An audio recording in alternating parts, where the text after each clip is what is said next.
Guys welcome back to new video. आप सभी का स्वागत है मेरे यूट्यूब चैनल करूणा पढ़ाई मेरे जमा चुका है 5th स्टैंडर्ड के हिस्ट्री के साथ। और आज का मेरा चैप्टर का नाम है life on earth.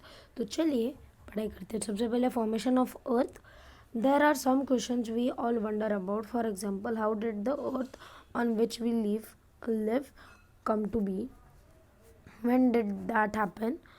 Was it always the way we see it today, or has it undergo changes? If it has changed, what exactly are those changes? तो बहुत सारे चेंजेस है अर्थ में। अर्थ सबसे पहले अभी जैसा पानी है, लैंड है, वैसा नहीं हुआ करता था। और स्टार्टिंग में अर्थ बस एक गर्म स्पीयर हुआ करता था जिसमें वॉल्केनोज, कार्बन डाइऑक्साइड बहुत ज़्यादा हुआ करता था। वो बस एक हॉट लावा बॉल था। फिर टाइम के साथ चीज़ें ठंडी होती गई, लावा अंदर जाते गया। उस लावा के जो लावा ठंडा हुआ उससे लैंड बने। पानी जो था वो आया, अलग अलग आइसोइस के थ्रू पानी क्रिएट हुआ। उसके थ्रू अर्थ आगे आगे आते आते ऐसी चेंजेस आई है अर्थ में दोस्तों। On the basis of scientific research it has believe that the earth is around 4.5 billion years ago, an enormous cloud of very hot gases and dust spinning at a great speed was formed in space. Its circular motion and great speed caused into the division into several portions, thus the creating the sun and the planets which revolve around the sun. The name of these planets are Mercury, Venus, Earth, Mars, Jupiter, Saturn, Uranus and Neptune. तो scientist के research के ऊपर ये believe होता है कि अर्थ है और जो है वो 4.5 बिलियन ईयर्स ओल्ड है। एक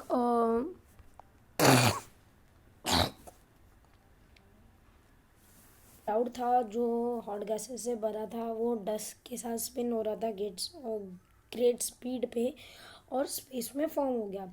तो सर्कुलर मोशन और ये सारी चीज़ों के टाइम जाते जाते ये एक सोलर सिस्टम बन गया। और अभी उस सोलर सिस्टम का अर्थ एक पार्ट है दोस्तों। Beginning of life on earth. Among these planets the earth is the only planet where life is known to exist. After the formation of earth about 80 crore years for a surface to cool down and the water bodies to be formed on it. देखो अर्थ को 80 crore years लगे उसके surface को cool down होने के लिए और उस पर वाटर बॉडीज फॉर्म होने के लिए। तो ये बहुत ज़्यादा टाइम है, 80 crore years. Now it is believe that various kind of unicellular organism और living things first appeared in water. They are known as protozoans. Gradually, multicellular living things developed from these unicellular ones. The protozoa are so tiny that we cannot even see them with naked eyes. We need a microscope to see them. तो सबसे पहले एक protozoa था। उस protozoa से ये सारी चीज़ें वाटर पानी के अंदर बनी। तो प्रोटोजोआ के साथ अलग अलग ऑर्गेनिजम्स मिक्स होके मल्टी सेलुलर ऑर्गेनिजम्स बने। फिर वो लैंड पे आए, लैंड से ह्यूमंस आए, मंकीज़ आए। तो ऐसा पूरा इवोल्यूशन हुआ और अभी जाके हमारी ह्यूमन सिविलाइजेशन है जिसमें हम रह रहे हैं और जिसके थ्रू मैं आप सबको पढ़ा पा रहा हूँ दोस्तों। तो ऐसे हमारे अर्थ और हमारे ह्यूमन सिविलाइजेशन का स्टार्ट हुआ था कि हम कैसे पहले बंदर फिर होमो सेपियंस तक आए दोस्तों। और the unicellular organisms seen through microscope. तो ये जो यूनिसेल्युलर ऑर्गेनिजम्स हैं ये मुझे सिर्फ माइक्रोस्कोप के अंदर ही दिख पाएंगे दोस्तों, वो इतने छोटे थे। A living world on earth. The living world on earth consists of plants and animals. There we shall take into account that animal world of the following are some of the main characteristics of animal breeds. तो सबसे पहले अर्थ पे जिंदा होने के लिए main चीज़ें क्या है? एनिमल्स और प्लांट्स जो है मेन कैरेक्टरिस्टिक्स हैं जो हमारे अर्थ को अकाउंट में एक एनिमल वर्ल्ड बना सकते हैं जिसके थ्रू हम रखते हैं। तो एनिमल ब्रेथ, एनिमल के कितने अलग अलग टाइप्स है ये देखो।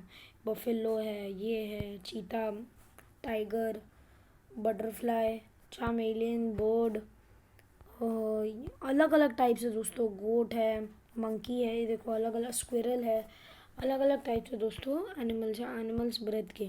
दूसरी, animal moving in order to get food और other for other purposes. Animals of some species lay eggs and their young ones are born from out of their egg. Animals of other species give birth to the young ones. तो कुछ animals अंडे ले करते हैं, कुछ सीधा birth देते हैं, उन्हें मैमल्स कहते हैं जो बर्थ देते हैं सीधा, और जो अंडे ले करते हैं उन्हें mammal, they are non mammal animals, that's why. तो जो एनिमल वर्ल्ड ऑन अर्थ, इन ये पॉइंट के लिए हमें तीन चीज़ें इंपॉर्टेंट है। एनिमल्स की ब्रेथ, एनिमल्स की मूवमेंट होना खाना ढूंढने के लिए, और एनिमल्स का रिप्रोड्यूस होना जिसके थ्रू पॉपुलेटेड रहे और अर्थ की जो साइकिल है वो कंटिन्यू रहे। तो आजकल बस नया हो, आपको वीडियो पसंद आओगा, अगर वीडियो पसंद आओगा वीडियो को लाइक, वीडियो को शेयर, चैनल को सब्सक्राइब, और तब तक के लिए गुड बाय।